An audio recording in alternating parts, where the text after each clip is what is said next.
میں اللہ تبارک و تعالیٰ نے کئی معانی، کئی مفاہیم، کئی باتیں کھول کے بیان کریں۔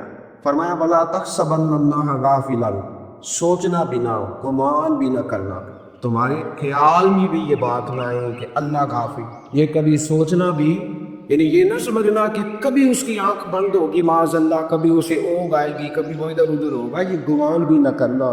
یا اللہ کس بات سے؟ فرمایا اما یعمل الظالمون، اس کام سے، اس چیز سے جو عمل ظالم کر رہے ہیں۔ اللہ ظالموں کے کام سے بے خبر نہیں ہے کہ سوچنا بھی نہیں۔ ظالموں کے کام سے اللہ بے خبر، بالکل بے خبر۔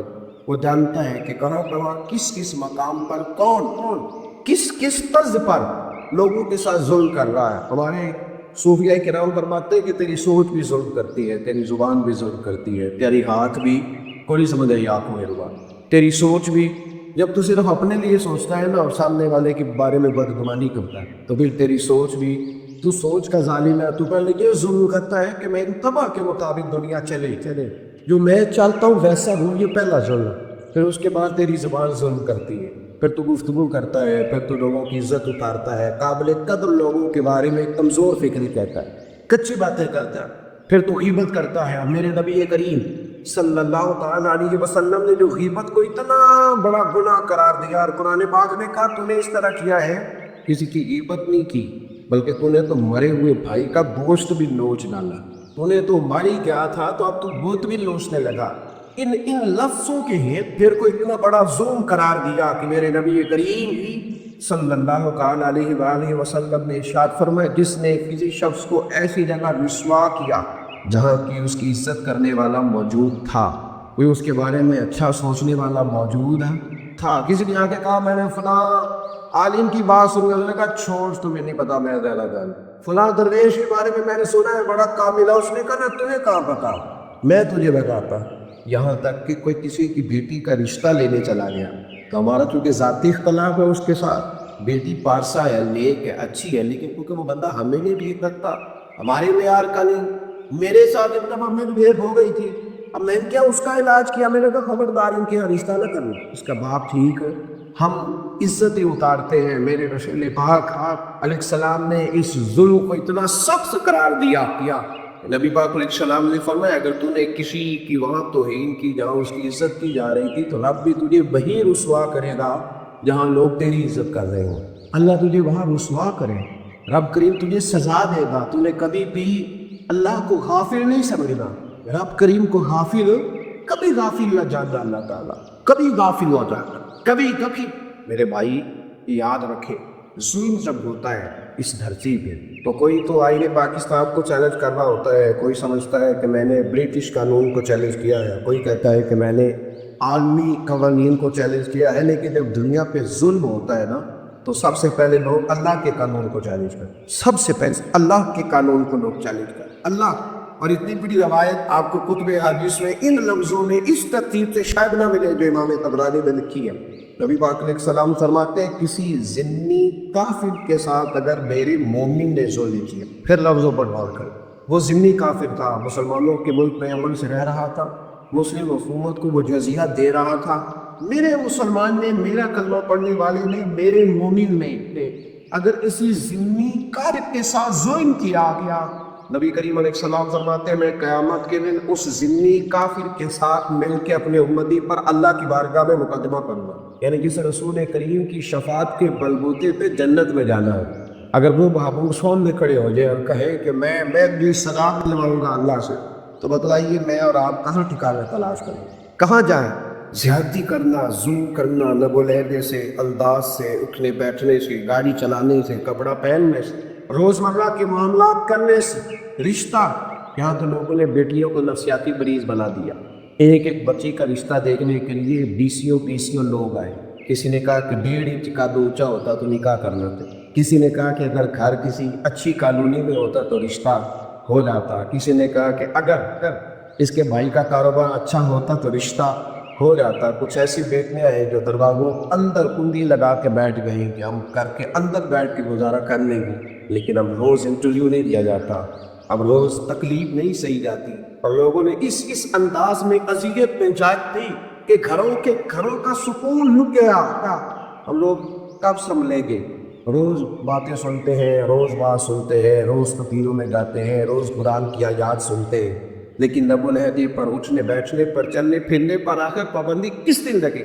آغاز کس دن کرنا ہے زیادتی چھوڑنے کا؟ سنو، میرے نبی کریم صلی اللہ علیہ وسلم نے فرمایا، یہ صحیح مسلم کی حدیث ہے، رسول کائنات علیہ السلام نے ارشاد فرمایا، حضور فرمانے لگے، صحابہ بتاؤ میری امت میں غریب کون ہے، مفلس کون ہے؟ یہ صحیح مسلم کی حدیث ہے۔ حضرت ابو ہریرہ رضی اللہ تعالیٰ عنہ فرماتے ہیں، نبی پاک صلی اللہ علیہ وسلم نے فرمایا، بتاؤ بھی غریب کون ہے، مفلس کون ہے؟ عرض کیا، رسول اللہ صلی اللہ علیہ وسلم، جس کے پاس دولت نہ ہو، مکان کرائے کا ہو، قرض چڑھا ہوا ہو، ڈھنگ کی نوکری نہ ہو، تو ہمارے ہاتھوں سے کو مفلس سمجھا جاتا ہے؟ نبی کریم علیہ السلام نے فرمایا، نہیں بھائی، میری امت کا تو مفلس وہ ہے جو قیامت کے دن احد پہاڑ کے برابر نیکیاں لے کے آئے، احد پہاڑ کے برابر نیکیاں، یعنی کلومیٹروں میں پھیلا ہوا احد پہاڑ۔ یا رسول اللہ صلی اللہ علیہ وسلم، قیامت کے دن اور قیامت تک جو آدمی تو ان پہاڑ کے برابر خیر جمع کرنے میں کامیاب ہو گیا، ابھی بھی مفلس ہے؟ نبی کریم صلی اللہ علیہ وسلم نے فرمایا، ہاں مفلس ہے، نمازیں اپنے ڈھیر ساری پڑھی، 7 حج جو 26 عمرے بھی گویا ہو گئے، نفل بھی کثرت سے رہے، اور لندر شریر کا بورڈ لگا کے وہ بیٹھا رہا، افطاریاں بھی 15-20 مہنگے ہوٹلوں میں کہا تھا رمضان میں، خیر بڑی جمع، لیکن ساتھ کسی غریب کو گالی بھی، کسی مزدور کا ہاتھ نہیں دبایا، کسی یتیم کے پلاٹ پر قبضہ بھی کیا، کسی غریب کا دل اس طرح ٹوٹا کہ کئی دنوں تک بیچارہ آنسو نہ سنبھال سکا، کسی بزرگ کو اذیت دے دی، کسی عالم کو تکلیف میں مبتلا کردہ، کس طرح اس نے ظلم کیے، تکالیف دی۔ فرمایا احد پہاڑ کے برابر نیکیوں کا ذخیرہ تھا، لیکن اللہ تبارک و تعالیٰ قیامت کے دن اس سب لوگوں کو بلائے گا جن کے ساتھ اس نے ظلم کیے، جس کو گالی دی تھی وہ بھی نیکیاں لے گیا، جس کو برا بھلا کہا تھا وہ بھی نیکیاں لے گیا، جس کا مال دبایا تھا وہ بھی نیکیاں لے گیا۔ لوگ نیکیاں لے جاتے رہے، لے جاتے رہے، لے جاتے رہے، یہاں تک کہ خالی رہ گیا، لیکن ابھی بھی ظلم باقی، جاتیاں باقی تھی۔ بڑی محفل نعت کرانے والا اگر اپنے مزدوروں کی مزدوری وقت میں نہیں نہ دیتا اور 6-7 عمرے کے ٹکٹ کو اپنے ہاتھوں سے بانٹتا ہے، لیکن کئی مزدوروں کے اس نے سرمائے چھپائے ہوئے ہیں، تو وہ یاد رکھے یہ عمرے تیرے اس طرح کام نہیں آئیں گے۔ اگر یہ مزدور کھڑا ہو گیا تو پوچھ لے گا پھر سے، یہ صبح قیامت اور رستہ روکے گا، تو نے خیال کرنا ہے، تو نے احتیاط کرنی ہے۔ جو کسی پیر کے آستانے پہ لگا چھوٹے گوشت کا، لیکن اپنے پچھواڑے جو اس کو پلاٹ لگتا تھا وہ کسی یتیم کا تھا، اس پر قبضہ کر کے بیٹھا ہوا ہے، کیونکہ لوگ سوال تو کریں گے نا کہ تو نے طریقے سے کیا سیکھا۔ تصوف کا معنی اچھا لنگر پکا کے، اچھا لنگر کھا کے، بڑی دستاریں اور بڑے جٹ باندھنے کا نام تھا؟ کیا تو نے سیاست کیا جب تیرے لب و لہجے میں، اٹھنے بیٹھنے میں کوئی فرق ہی نہ آیا؟ رسول کریم علیہ السلام فرماتے ہیں نیکیاں بٹ گئی، لوگ لے گئے، لیکن ابھی بھی ظلم اس کے باقی ہے، تو وہ لوگ کہیں گے یا اللہ ہم ابھی باقی ہے، ہمارے ساتھ بھی انصاف ہونا چاہیے، تو پھر اس کے گناہ، توجہ ہے میری بات کا، پھر اس کے گناہ، ان لوگوں کے گناہ جن کے ساتھ اس نے ظلم کیے وہ اس کے اوپر ڈالے جائیں گے۔ احد پہاڑ کے برابر نیکیاں لے کے آیا تھا، لیکن لوگوں کے گناہ سمیٹ کے جہنم میں پھینک دیا۔ یہ سب سے بڑا مخلوق ہے یار، رواج بن گیا ہے اینٹ کا جواب پتھر سے دینے کا، رواج سے بنتا جا رہا ہے کانٹے کا جواب گولی سے دینے کا، رواج سے بنتا جا رہا ہے دنیا میں سزائیں دینے کا، رواج سے بنتا جا رہا ہے اذیت دینے کا۔ خوش اخلاق لوگ میدان چھوڑ گئے، خوبصورت مسندوں پر بیٹھے ہوئے لوگ پیچھے ہٹ گئے کہ ہم بد اخلاق کا جواب بد اخلاقی سے نہیں دے سکتے، پتھر دل والوں کے ساتھ گزارا نہیں کر سکتے۔ مٹی کے بنے ہوئے انسان کے سینے میں جب لکا دل اور روح آ جائے، اس کے ساتھ ساتھ مار کے اپنا سر پھوڑ دے سکتے۔ لوگ پٹنے شروع ہو گئے، معاشرے کے اندر خوبصورتیاں بیک ہونے لگی، خوشبوئیں رخصت ہونے لگی، اور خوبصورت کھلے ہوئے پھول بھی پت جھڑ کا شکار ہونے لگے۔ لیکن ہم نے کبھی پلٹ کے سوچا یہ کہ ہمارے لب و لہجے نے کتنے دل توڑ دیے، کتنے لوگوں کو تکلیف دے دی، کتنے لوگوں کو آزمائش میں مبتلا کر دیا، کتنے سارے۔ ابھی رات ہی کی بات ہے، ایک صاحب مجھے فون کرنے لگے، دیر تک ان کا فون بجتا رہا، میں کسی جگہ مصروف تھا محفل میں، فارغ ہونے کے بعد میں نے کہا کہ تو میں نے کہا خیریت ہے؟ تو کہا کہ بچہ آپ سے محبت کرتا تھا، تو پتہ نہیں اس کو کوئی عصیر ہو گیا، روتا جاتا ہے، پریشان ہے، تو آپ بات کر لیں۔ تو میں نے اس سے بات کی، میں نے کہا کیا بات؟ تو کہنے لگا کہ کوئی بات سمجھ نہیں آ رہی، مجھے سب برا لگ رہا۔ انہوں نے ڈاکٹر کو دکھایا، ایک رپورٹ اس نے کی، وہ رپورٹ کری تو کہنے لگے کچھ نفسیاتی اثر ہو گیا۔ تو صبح میں نے جب دوبارہ کال کی تو انہوں نے کہا کہ اصل میں یہ فیکٹری میں جاتا تھا، تو وہاں کسی شخص نے اس کو اس کی غربت کا تانا دیا، اس نے اس کے کالے رنگ اور چپٹی ناک کے بارے میں باتیں کی۔ پتہ نہیں کب سے یہ بیچارہ اپنے سینے میں باتیں چھپائے پھرتا تھا، اب وہ زخم بن کے نا اب وہ کھٹکنے لگی ہیں ذہن میں۔ تو ڈاکٹر کہتا ہے کہ کسی بات کا اثر لے گیا ہے، اب اس کا علاج یہ کیا جائے گا، نفسیاتی مریض میں اس کو دوائیاں کھلائی جائے گی، اس کو کیا کرے گا، کتنے گھنٹے سویا رہے گا تاکہ اس لوگ کو سوچے نہ۔ کتنے لوگ ایسے ہیں جو ہماری اذیت کا شکار ہیں، کتنے لوگ ایسے ہیں۔ میں اکثر کہا کرتا ہوں کہ اس شخص کی کوئی زندگی ہے، وہ بھی انسان اپنے آپ کو زندہ سمجھتا، پھر اس کی مانگ سے بات کرتے ہوئے ڈرے کہ پتہ نہیں کہاں سے بولے گا، وہ بھی اپنے آپ کو روحانی طور پر زندہ سمجھتا ہے کہ جس کا باپ اس سے بات کرتے ہوئے ذرا سہم جائے کہ کہیں میری عزت نہ اچھال دے، تو بھی انسان ہے۔ جس کا استاد اور مرشد بھی تیرے ساتھ بات کرے تو وہ کھل کے کام نہ کر سکے، اور وہ کہا کہ پتہ نہیں یہ انسان کس طرح کا ہے، کہاں بولے گا، کیا کرے۔ وہ لوگ جو تیرے لیے ادب کے لائق تھے، وہ جگہ جن کا تیرے اوپر حکم چل رہا تھا، اگر وہ تجھ سے سوچ کر بات کرے، سمٹ کر بات کرے، تو پھر تجھے غور کرنا چاہیے، پھر تجھے سوچنا چاہیے کہ تیرے سینے میں دل نہیں پتھر ہے۔ تو پھر اپنے وجود کی لاش اٹھائے کب تک دنیا میں گزارا کرے، کب تک گھومے گا کہ وہ ہستیاں جو تیرے لیے قابل تکریم ہیں، وہی اگر تیرے بارے میں اس شک کا شکار ہے کہ تو زیادتی کر جائے گا، تو اپنے لفظوں سے تکلیف دے جائے گا، تیرے چولہے کھاؤ کر جائیں گے روح میں، اور بتلائیے آگے کیسے جانا ہے۔ تھوڑا سوچیں، تھوڑا غور کریں، کہیں ایسا تو نہیں کہ ہمارا لبو لہجہ، ہمارا اچھنا بیٹھنا، ہمارا اقتدار، ہماری دنیا، ہمارا مال، اور اب تو ہاتھوں میں سوشل میڈیا آیا ہے، تو بھائی ایسی پگڑیوں کے پیچ کھل گئے جن تک ہاتھ کبھی نہیں جانا چاہیے، ایسے جملے زبانوں سے نکل گئے اور نکل کر وہ دنیا کے سامنے آ گئے جو کبھی سوال ہی نہیں پیدا ہوتا تھا کہ کوئی مہذب قوم یہ کام کرے۔ خدا را ظلم سے بچے، زیادتی سے بچے، کوشش کرے کہ کوئی ایسا کام نہ ہو جس کی وجہ سے دوسری تکلیف محسوس کرے۔ رسول رحمت علیہ السلام صفحہ سیدھی کرا رہے تھا۔ بدر کے دن ایک آدمی کا پیٹ بڑا تھا۔ ہمارے یہاں معذرت قبول کرنے والوں کی تعداد بڑی تھوڑی رہتی جا رہی، بلکہ کچھ فلسفیوں نے تو مجھے بتایا ہے کہ معذرت اگر کبھی کر لینا تو سامنے والا چڑھائی زیادہ کر جاتا ہے۔ وہ کہتے ہیں معذرت کبھی نہ کرو، معذرت کریں آپ تو پھر تو آپ سمجھ لیں کہ آپ نے گناہ قبول کر لیا، پھر تو لوگ چڑھ جائیں گے۔ یہ ایسا فلسفہ اپنے دان میں آیا۔ میں کبھی پیار کی بات سوچتا ہوں۔ میں ایک جگہ اپنے شہر میں روڈ پہ کھڑا تھا، تو میرے اپنا ہی پلانے والا سنگی تھا، میں ان کو جانتا تھا، ہمارے شہر کے تھے، تو انہوں نے غلط موٹر سائیکل مار دیا کسی کو، اور جب اس نے موٹر سائیکل والا اٹھا نا اس پہ چڑھائی کر دی تھا۔ تو ہمیشہ یوں چلاتا ہے، تمہیں طریقہ ہی نہیں آتا، تو بڑے غلط، تو چڑھائی کر دی اس پہ۔ جب تک میں پہنچا تو وہ بیچارہ جا چکا تھا، نرم دل تھا، غریب تھا، وہ جا چکا تھا۔ میں نے کہا یار تو بڑا فضول آدمی ہے، میں خود دیکھ رہا تھا، غلطی بھی تیری ہے، تو نے چڑھائی کر دی۔ کہتا سر میں نہ کرتا پھر انہیں کر دیں گے۔ تو میں نے قبل از وقت حفظ ما تقدم کیا ہے، اگر میں نہ کرتا، یہ ہماری سوچ ہے، یہ رویہ ہے، یہ ہماری اخلاقیات، یہ ہماری سوچ ہے کہ جو پہلے چڑھائی کر گیا وہ بڑا ہو گیا ہو، اور جو نہ کر سکا وہ تو لے آرو فٹافٹ چڑھائی کرو، ایسا جملہ بولو کہ سامنے والا قابو آ، لڑنا شروع کرو فٹافٹ ایسے۔ بھائی بس کریں، احتیاط کریں۔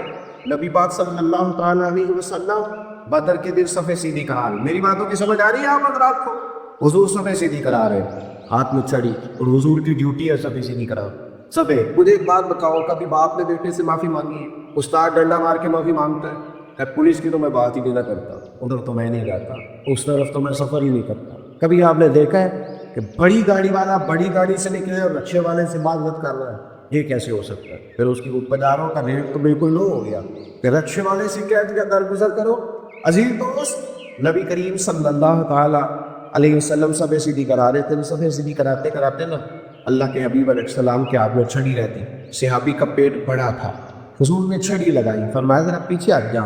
یہ حضور نے حوصلہ دیا، یہ نبی پاک صلی اللہ علیہ وسلم نے توانائی دی اپنے غلاموں۔ جب چھڑی ان کے پیٹ پہ لگی تو وہ صحابی بول پڑے، کہنے لگے یا رسول اللہ میرا تو پیٹ بڑا ہے، کھڑا میں ساتھ میں ہی ہوں۔ حضور پیٹ بڑا ہے تو باہر نظر آیا، ہوں میں ساتھ میں، اتنے لفظ کہے، آگے بات حضور علیہ السلام کو سمجھ گئے۔ معبود نے فرمایا میں سمجھ گیا ہوں، تو کہنا چاہتا ہے تیرے ساتھ زیادتی ہو گئی؟ کوئی دلیل نہیں، کوئی اس پر تبصرہ نہیں، کوئی اس پر بات نہیں کہ تو لگ نہیں رہا، تیری ڈول ڈال ایسی ہے، تیری بناوٹ ایسی ہے کہ نہ کوئی اس پر تبصرہ نہیں، کوئی کمنٹس نہیں۔ تجھے لگتا ہے کہ تیرا سر ظلم ہوا، تجھے محسوس ہوتا ہے؟ وہ خاموش ہو گئے۔ میرے محبوب نے چھڑی ان کے ہاتھ میں دی، فرمایا چل تو بدلا لے، ختم ہو گئی بات۔ یہاں اگر کسی کو محسوس ہو گیا نا کہ ساتھ ظلم تو چھڑی تھما دی اور میں یہ پکڑ لے تو بدلا کر اپنی خواہش پوری بدلا لے. انہوں نے کہا یا رسول اللہ صلی اللہ علیہ وسلم میری پیٹ سے کپڑا اٹھا ہوا. تو حضور نے جھٹ سے کپڑا اٹھا لیا. فرمایا لو نہ بدلا. جب یہ کہا تو انہوں نے چھڑی دور پھینکی اور مصطفیٰ کریم کے وجود سے لپٹ گئے اور جسم چومنا شروع کیا. اب دھاڑے مار کے روئے یہ تو کیا کر رہا ہے. عرض کی اے کریم معبود صبح بدر کی تلواریں چمکیں گی پتہ نہیں بچنا ہے کہ شہید ہونا ہے تو دل میں خواہش تھی کوئی موقع بنے جاتی جاتے میں رب کریم کے شاہکار وجود سے برکت تو حاصل کر دوں. تو حضور یہ تو میں نے سارا اس پیار میں آ کے کیا ہے ورنہ کس ظالم کو بدلہ لینا تھا کس کو یہ کام کرنا تھا. میرے محبوب کریم علیہ السلام نے یہ مزاج دیا ہے. حضور نے یہ سوچ دی ہے ہماری تربیت کی ہے ہمیں بتلایا اور سمجھایا ہے تھوڑا سا اپنے اوپر پابندی لگا کر تھوڑا سا یہ مزاج چھوڑ دو کہ دنیا میرے حکم کے مطابق اٹھے اور میری طبیعت کے مطابق بیٹھے.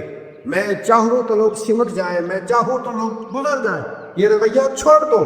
بھائیوں نبی کریم صلی اللہ تعالیٰ علیہ وسلم نے ہمیں سکھایا اور سمجھایا کہ ظلم قیامت کے دن مظلوم طاقتور ہو جائے گا. اور یہ نسائی میں حدیث ہے فرمایا جو متکبر ظالم ہوں گے انہیں اللہ قیامت میں چونٹیوں کی شکل میں مسخ کر دے. چونٹیوں کی شکل میں مسخ کر دے گا رب کریم چونٹیوں کی شکل میں.